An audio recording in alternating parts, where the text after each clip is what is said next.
Aim right, achieve big at KR Mangalam University.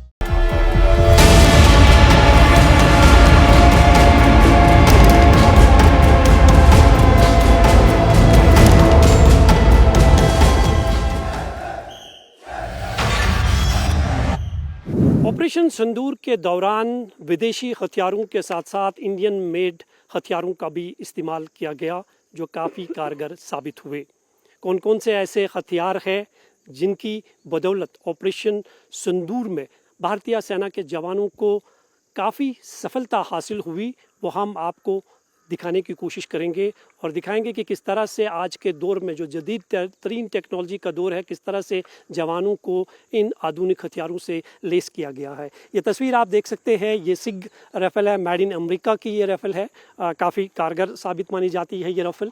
और आप देखिए AK-47, जो सिर्फ पहले AK-47 का नाम आपने सुना होगा कि AK-47 चलती है, लेकिन ये सिग राइफल जो है आप देख सकते हैं भारतीय सेना के जवानों के हाथ में है। दूर दूर तक ये निशाने को मार करती है। डे एंड नाइट विजन इसमें लगा हुआ है। किसी भी खतरे से निपटने के लिए इस तरह के हथियार जो है जवानों को इनसे लेस किया गया है। दूसरी राइफल आप देख सकते हैं AK-47, इसका नाम तो आपने सुना ही होगा। ये तस्वीर आप देख सकते हैं कि अभी भी इसका इस्तेमाल जो होता है। लेकिन सबसे अहम बात जो है AK-47 के बाद 203 का वेपन जो है, जो मेड इन इंडिया की वेपन है, इसको आप देख सकते हैं कि इसमें किस तरह के फीचर्स है। एक AK-47 से भी ये काफ़ी घातक हथियार माना जाता है। आग और पानी में खेलने वाला ये एक ऐसा हथियार है जो दूर दूर तक अपना टारगेट जो है वो सेट करता है। इसी तरह के जदीद तरीन टेक्नोलॉजीज़ जो है जवानों को लेस किया गया है। खासकर जो 740 किलोमीटर लंबी नियंत्रण रेखा है, वहाँ पर जवानों के हाथों में आपको इसी तरह से आधुनिक हथियार दिखाई देंगे, क्योंकि लगातार जिस तरह से पाकिस्तान हर बार ये कोशिश करता है कि घाटी में सीज़ फायर के उल्लंघन के दौरान मिलिटेंटों को घाटी में दाखिल कराया जा सके, और साथ ही साथ जो घुसपैठ की कोशिशें होती है, क्योंकि घुसपैठ की कोशिशें LOC से जो सटे इलाके होते हैं वहाँ पे घने जंगल होते हैं और साथ ही साथ ऊंची ऊंची पहाड़ियाँ होती है, और इन पहाड़ियों के रास्ते से ही जो है मिलिटेंट नदी नालों को क्रॉस करके LOC तक पहुंच जाते हैं। लेकिन इसके लिए न सिर्फ इस तरह के जदीद तरीन हथियारों का इस्तेमाल किया जा रहा है, बल्कि ड्रोन जो सबसे अहम इस दौर में माने जाते हैं। ड्रोन से जो है इस पूरे इलाके की जो है, जो ऊंचे ऊंचे पेड़ है, घने जंगल है, जहां रोशनी की किरणें बहुत कम दिखाई देती है, वहां पर भी ड्रोन की मदद से मिलिटेंटों की हर मूवमेंट पर जो है वो नज़र रहती है, और जो कमांड सेंटर होता है, जो वहाँ पर हर चीज़ और हर हरकत की जानकारी जो है पहले से ही मिलती है। यही कारण है कि ऑपरेशन सिंदूर के दौरान जो एयर डिफेंस सिस्टम था वो सबसे अहम कारगर साबित हुआ, और ऑपरेशन सिंदूर में भारतीय सेना को सबसे बड़ी सफलता मिली, और उसका श्रेय जो जाता है वो भारतीय एयर डिफेंस सिस्टम को जाता है। एंटी मिलिटेंसी ऑपरेशंस में सबसे अहम भूमिका अगर कोई निभाता है तो वो है स्नैपर्स। मेरे सामने आप देख सकते हैं कि ये घना जंगल है, LOC से सटा हुआ इलाका है। यहाँ पर स्नैपर की एक जोड़ी बैठी हुई है, और किस तरह से ये घात लगाकर यहाँ पर हर हरकत पर नज़र रख रहे हैं, इसकी तस्वीर आप देख सकते हैं। इनके पास एक ये स्नैपर है, ये जदीद तरीन टेक्नोलॉजी का स्नैपर है। करीबन 1.5 किलोमीटर तक ये निशाने को मार कर सकती है, और इससे पहले हालांकि स्नैपर्स भारतीय सेना के जवानों के पास था, लेकिन उसका रेंज बहुत कम हुआ करता था। लेकिन वक्त के साथ साथ जो है जवानों को, खासकर नियंत्रण रेखा से सटे इलाके जो है, जहाँ पर जवानों की ज़्यादा तैनाती रहती है, ज़्यादा खतरे रहते हैं, वहाँ पर इस तरह के हथियारों से जवानों को लेस किया गया है। ये नियंत्रण रेखा से सटा हुआ इलाका है, और करीबन 2 किलोमीटर यहाँ से दूर LOC है, क्योंकि इस तरह के इलाकों में अक्सर घुसपैठ की कोशिशें ज़्यादा होती है, इसलिए यहाँ पर जवानों को तैनात रहना पड़ता है। घने जंगल का इलाका है, और मिलिटेंट जो है इन्हीं रास्तों से क्रॉस करके एक जगह से दूसरी जगह पर पहुँच जाते हैं, इसलिए चप्पे चप्पे पर यहाँ पर जवानों की तैनाती जो है वो की गई है। लगातार यहाँ पर प्रैक्टिस फायर हो रहा है।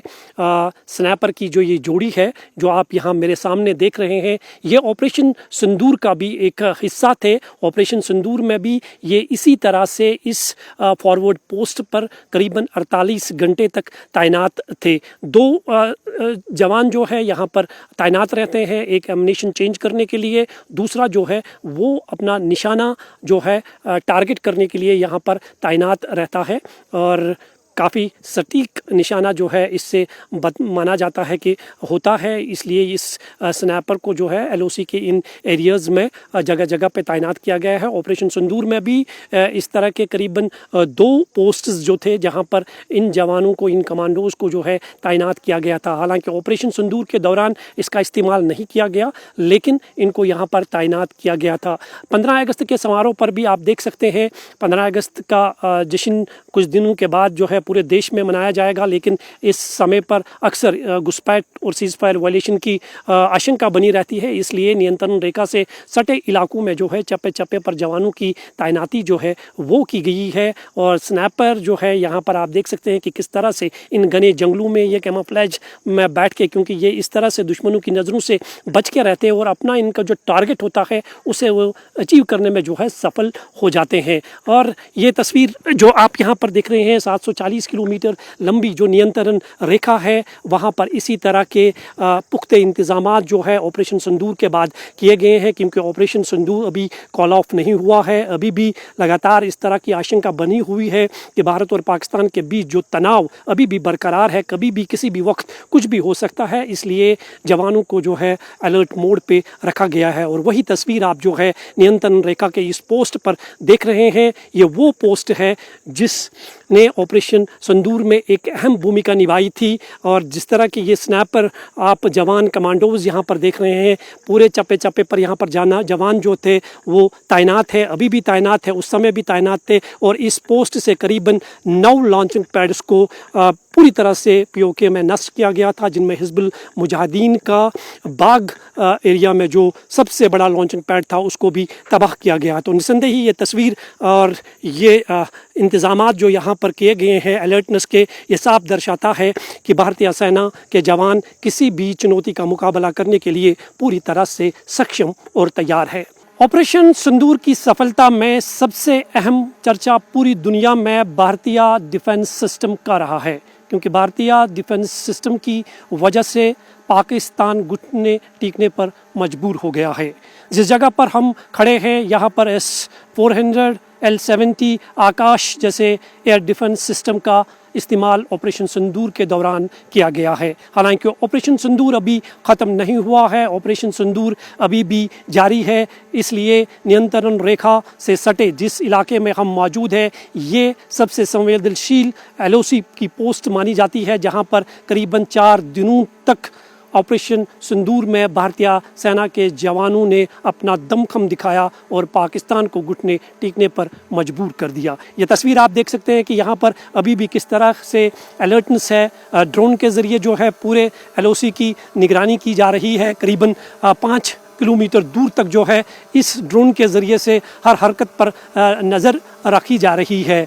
जदीद तरीन टेक्नोलॉजी का दौर के साथ साथ जो है मॉडर्न टेक्नोलॉजी के वेपन्स जो है जवानों को दिए गए हैं। खासकर जो डिफेंस सिस्टम है वो भारतीय सेना के पास सबसे ज़्यादा मजबूत है। ये तस्वीर आप देख सकते हैं कि नियंत्रण रेखा से सटे जिस इलाके में हम मौजूद हैं, ये किस तरह से सारी जानकारी जो है प्रोवाइड करता है। 5 किलोमीटर के एरिया को यहाँ से ये पूरी तरह से कवर करता है, क्योंकि एलओसी का एरिया जो है आप देख सकते हैं काफ़ी घने जंगल है, नदी नाले हैं, ऊंचे ऊंचे देवदार के पेड़ है और यहाँ पर रोशनी की किरणें बेहद कम जाती है। इसलिए इस तरह के ड्रोन्स, इस तरह के जो डिफेंस सिस्टम है उसका इस्तेमाल किया जाता है। और यही कारण है कि ऑपरेशन सिंदूर में भारतीय सेना को सबसे बड़ी सफलता मिली। काफ़ी नुकसान जो है पाकिस्तान को इस ऑपरेशन सिंदूर के उठाना पड़ा। 100 से ज़्यादा मिलिटेंट्स जो है मार गिराए गए और बहुत सारे ऐसे लॉन्च पैड्स हैं जिन्हें भारतीय सेना के डिफेंस सिस्टम की वजह से पूरी तरह से तबाह कर दिया गया है। नियंत्रण रेखा पर घुसपैठ को रोकना कोई आसान काम नहीं होता है, इसलिए यहाँ जवानों को सतर्क रखा जाता है और साथ ही साथ इन्हें घने जंगलों में इस तरह से प्रैक्टिस करनी पड़ती है ताकि किसी भी तरह की घुसपैठ की कोशिश हो या कोई भी हरकत सीमा पार से हो उसका मुंह तोड़ जवाब दिया जा सके। ये तस्वीर आप देख सकते हैं कि किस तरह से नियंत्रण रेखा से सटे इस इलाके में ये जवान जो है अपने टारगेट को सेट कर रहे हैं। हालांकि ये एक प्रैक्टिस है और क्योंकि ये घने जंगल है, अक्सर इन्हीं घने जंगलों के रास्तों से मिलिटेंट जो है वो घुसपैठ करके घाटी में दाखिल हो जाते हैं। जिस जगह पर हम खड़े हैं जहाँ पर ये प्रैक्टिस हो रही है, यहाँ से महज LOC 1.5 किलोमीटर की दूरी पर है और एक जवान को हर दिन यहाँ पर इस तरह की प्रैक्टिस जो है वो करनी पड़ती है ताकि वो सक्षम रहे। इस प्रैक्टिस के लिए आप देख सकते हैं कि इन्हें न सिर्फ AK-47 हथियार दिए गए हैं बल्कि ड्रोन के अलावा इनके पास 203 जैसे मेड इन इंडिया के वेपन्स है। बहुत सारे ऐसे हथियार इन्हें दिए गए हैं जिस तरह से ये किसी भी खतरे को जो है आसानी से टारगेट कर सके और उसको नष्ट किया जा सके। ये जो आप इलाका देख रहे हैं ये नियंत्रण रेखा से सटा हुआ इलाका है और इस इलाके में ये लगातार जो है इस तरह की प्रैक्टिस करते हैं, आगे जाते हैं, अपने टारगेट को चूज़ करते हैं कि कहाँ पर दुश्मन बैठा हुआ है, उसको कैसे नष्ट करना है। इसके लिए जो है एक एक कदम जो है आगे चलकर ये जवान अपनी उस मिशन को जो है पूरा करते हैं और इसके लिए इन जवानों को पूरी तरह से ट्रेन किया जाता है।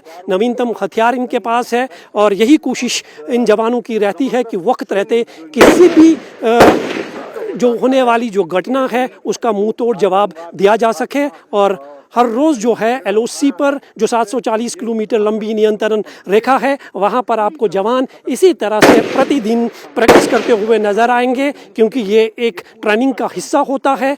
इन जवानों को हमेशा इसलिए जो है सक्षम रखने की कोशिश की जाती है ताकि ये अपने टारगेट को वक्त आने पर चूज़ कर सके और उसको निशाना बनाए और इस तरह की ट्रेनिंग जो है पूरे इस LOC सेक्टर में जो है देखने को मिलती है। निसंदेही एक बहुत बड़ी सफलता जो है भारतीय जवानों ने इस ट्रेनिंग के ज़रिए जो है अब तक हासिल की है और यही कारण है कि लगातार इन जवानों को यहाँ पर ट्रेन किया जाता है। भारतीय सेना के जवानों को आधुनिक हथियारों की ट्रेनिंग के साथ साथ मार्शल आर्ट की ट्रेनिंग भी दी जाती है। गलवान में हाल ही में वर्ष 2023 में भारतीय सेना और चाइनीज सैनिकों के बीच में जो झड़प हुई थी, जो स्कफल हुआ था, उसके बाद जो है वर्ष 2023 में इस तरह की मार्शल आर्ट की ट्रेनिंग जो है भारतीय सेना के जवानों को दी जा रही है और उड़ी सेक्टर में ये ट्रेनिंग जो है किस तरह से इन जवानों को मार्शल आर्ट की इस ट्रेनिंग से ट्रेन किया जाता है उसकी ये तस्वीर आप मेरे सामने देख सकते हैं। इसमें कोई भी रूल नहीं है बल्कि अपने आप को सेव करना जो है वो सबसे बड़ा चैलेंज होता है। किस तरह से जो स्कफल होता है उससे किस तरह से निपटना है वो ट्रेनिंग यहाँ पर दी जाती है। ये एक मार्शल आर्ट की ट्रेनिंग है, सतर्क और सक्षम कैसे अपने आप को रखना है हथियारों के साथ साथ जो है इस तरह की ट्रेनिंग जो है यहाँ पर दी जा रही है। तो आप देख सकते हैं कि कितनी चुस्ती से ये जवान जो है इस मार्शल आर्ट की ट्रेनिंग को यहाँ पर हासिल कर रहे हैं। निसंदेही एक बड़ा चैलेंज रहता है इस तरह के एरियाज़ में, खासकर लाइन ऑफ एक्चुअल कंट्रोल पर। पिछले कई सालों में जो है चाइनीज़ फौज के साथ जो है कई बार स्कफल हुआ है जिसमें कई जवानों की जान भी चली गई है और भारतीय सेना के जवान जो है मार्शल आर्ट के में पूरी तरह से नाकाम थे, लेकिन अब ये ट्रेनिंग इन्हें दी जा रही है ताकि वो किसी भी स्थिति और किसी सी परिस्थिति से निपटने के लिए पूरी तरह से तैयार रहे। न सिर्फ हथियारों की ट्रेनिंग बल्कि मार्शल आर्ट की ट्रेनिंग से भी वो दुश्मनों का मुकाबला कर सकते हैं और आसानी से जो है अपने जो लक्ष्य होता है उसको पूरा कर सकते हैं और उसकी ट्रेनिंग जो है अब भारतीय सैनिक जवानों को भी मिलना शुरू हो चुकी है। कैमरामैन मोहम्मद असलम के साथ में मंजूर मीर, इंडिया TV, LOC।